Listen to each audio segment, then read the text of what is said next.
I'm gonna go ahead and apologize in advance because I'm sure you can hear my fan in this, but it's like 80 something degrees and 1,000,000% humidity. Like, seriously. The real feel is 20 degrees hotter because of the humidity.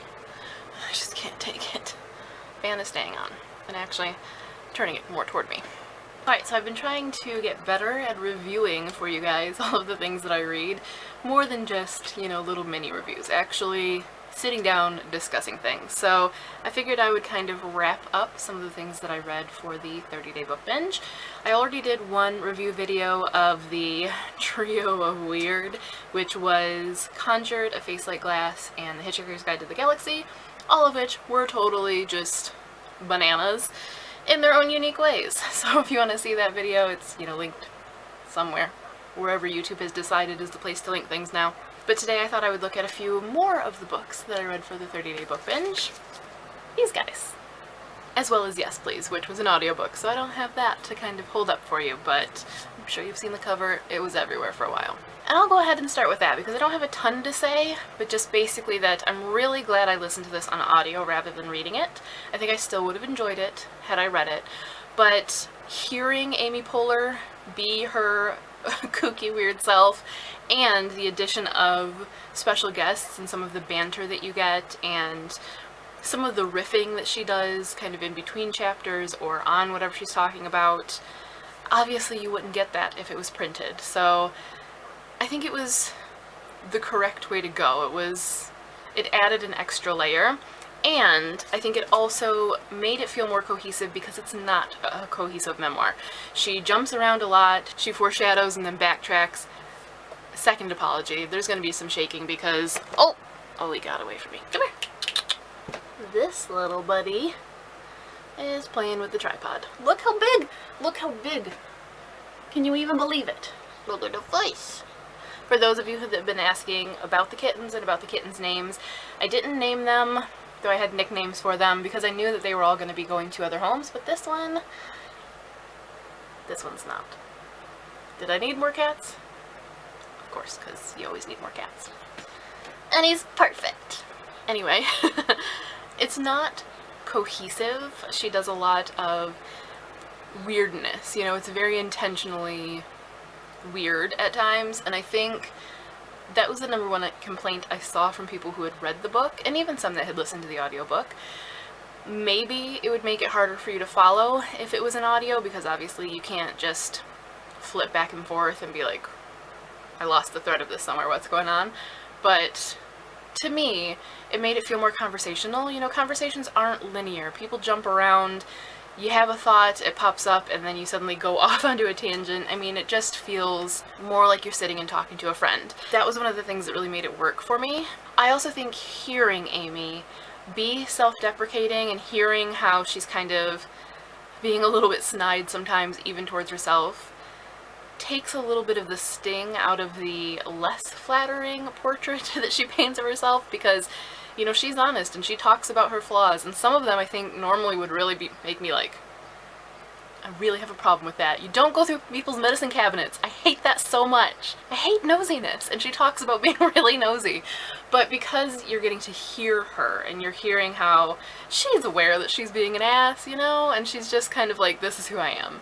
But at the same time, she's cushioning it a little bit in her Amy Poehler humor and style of delivery, and I think that helps keep you less irritated with her when she talks about her flaws. So all in all, I liked it. I would recommend listening to it as an audiobook rather than reading it, but that's up to you. If you like funny women and you like honesty, I think she has a lot of things to say that need to be said and need to be heard, especially about loving and respecting yourself and giving yourself a break. So I would recommend it.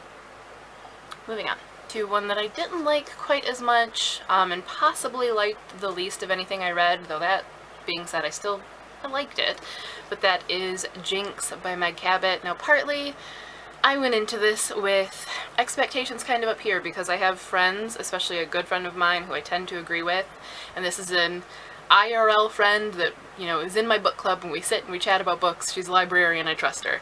She loves this. She talks about this book a lot. She's recommended this book to me multiple times, and I was expecting to I'm sorry I'm pausing for a minute, but someone stole something from my... People keep driving by really slowly, and it's making me wonder if it's whoever stole something. It was just the paper person. We're good. Whew, paranoid. Anyway, I went into this expecting a lot, honestly.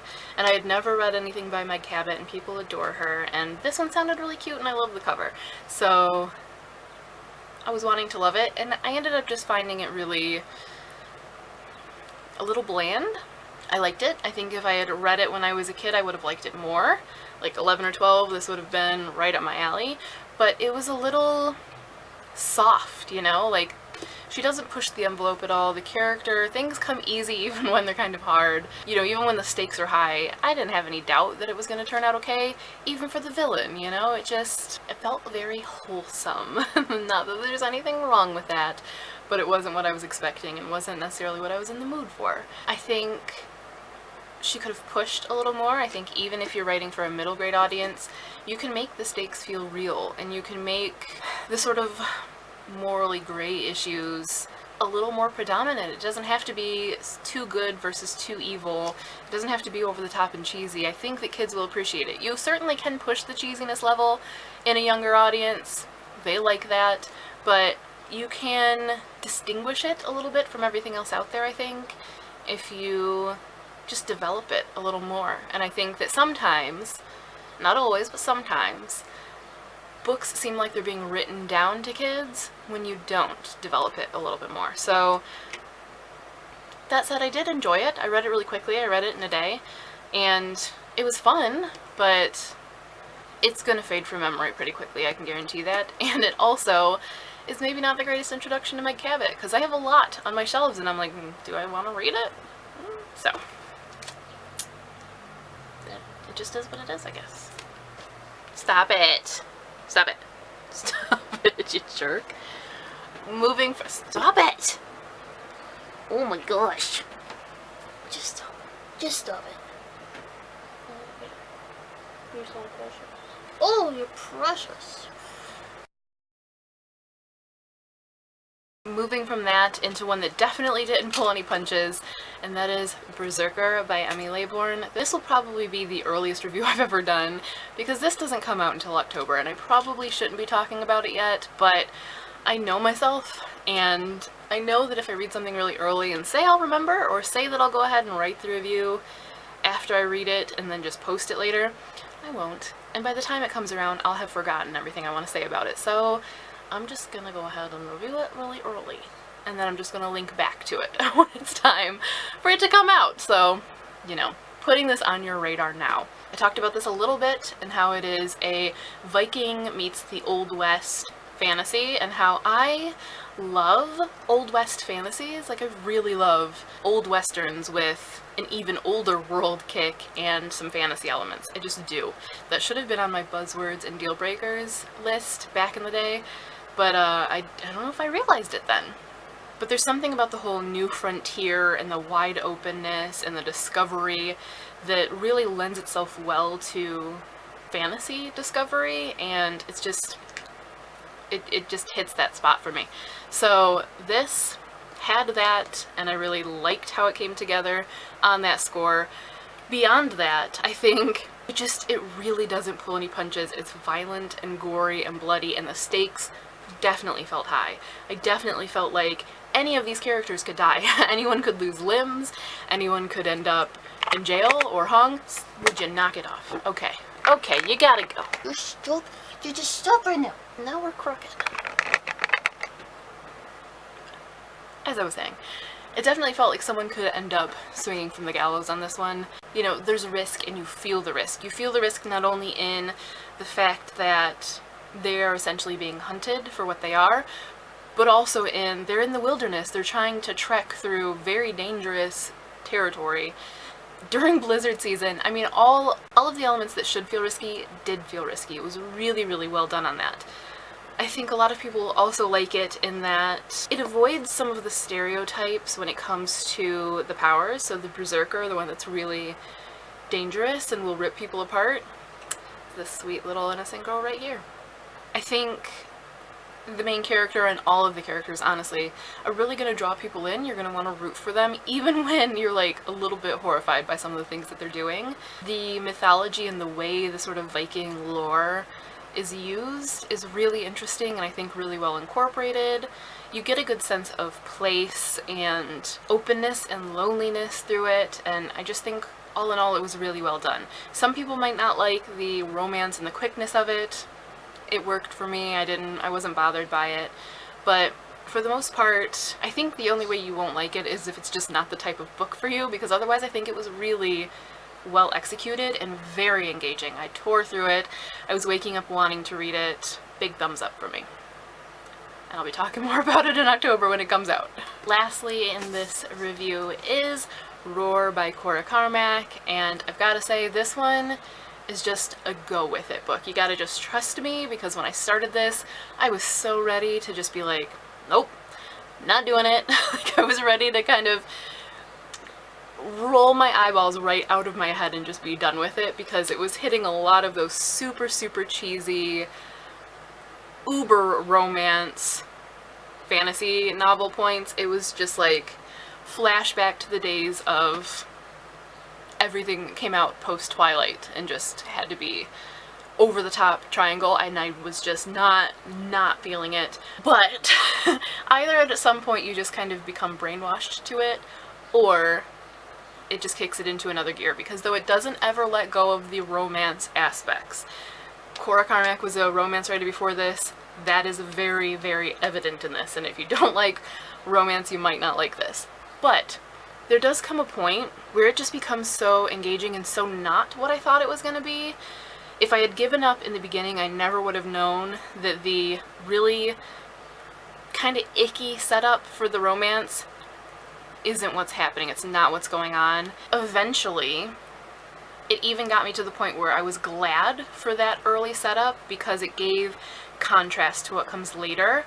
It sets Roar, up as this very, very lonely girl, and when you're first meeting her you don't know that, so you just think she's falling head over heels for this creep and being really kind of ridiculous and cheesy and sappy, and I wasn't feeling it. But then as she kind of gets some distance from that and she starts to see more of the world and see more of what her life could be, she starts to realize how wrong and kind of gross it was and how much more she deserves. And so I think the setup worked for that. Which isn't to say that the book is never problematic again, because that would be a lie. There are still some things that are going to bother people, and the book is still very heavy on the alpha male thing, but it improves vastly and is not at all what I was expecting from the beginning. That's all I'm saying. As for the world and the magic itself, it gave me what I was wanting and didn't really get from Truthwitch by Susan Dennard. That book was okay, and it's also published by Tor, so it kind of makes me wonder, like, who on the editorial team really likes this whole elements magic thing that they keep picking these books, but that's a different discussion. I feel like it was more believable and more well conveyed and executed in this than it was in Truthwitch by far. And again, I did feel that there were some stakes. You know, I felt that there was some risk to this. Not that I necessarily doubted that the, you know, good guys would survive, but, you know, this is book one, so I guess they haven't made it to the end yet. It did feel a little more risky, and it did feel a little more impactful, some of the dangers. But the thing that I most liked about it was how everything is used for Roar's growth. I didn't think I was going to get anything like that, and I did, and I was happy. Beyond that, it was just really engaging. It was readable. Again, I was waking up wanting to read this. Tore through it pretty quickly. Started dreading when I was getting close to the end, because I knew it wasn't going to be a standalone and I wanted to know how things were going to play out, so now I guess I'm in. I'm on the hook for book 2. But yeah, for me it worked. You gotta push through though. You gotta get past that early cheese and understand that it actually is for a purpose.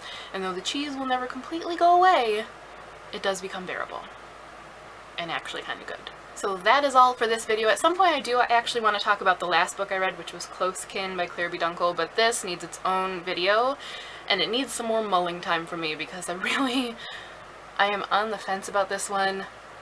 Hardcore. I have a lot to say about it, and I really don't know what to say about it, especially after having read the first book and had a really weird reaction to that one too. So this one I think just needs to be a discussion. If you've read this, let me know your thoughts in the comments so it'll help me kind of formulate some of the points I want to talk about, because this is, oh god, I just don't even know where to start. But we'll save that for another day. That is all for this video. Let me know your thoughts in the comments, and if you're interested in any of the books, they will be linked in the description. Let me know what you've been reading and loving or hating lately in the comments, and I will chat with you there. But until next time, that is all for now. As always, thanks for watching, and happy reading. Why are you just staring at me, sweet boy? Huh? Why are you just staring at me? Sweet, sweet boy. He's planted himself right in front of the camera and is just staring at me.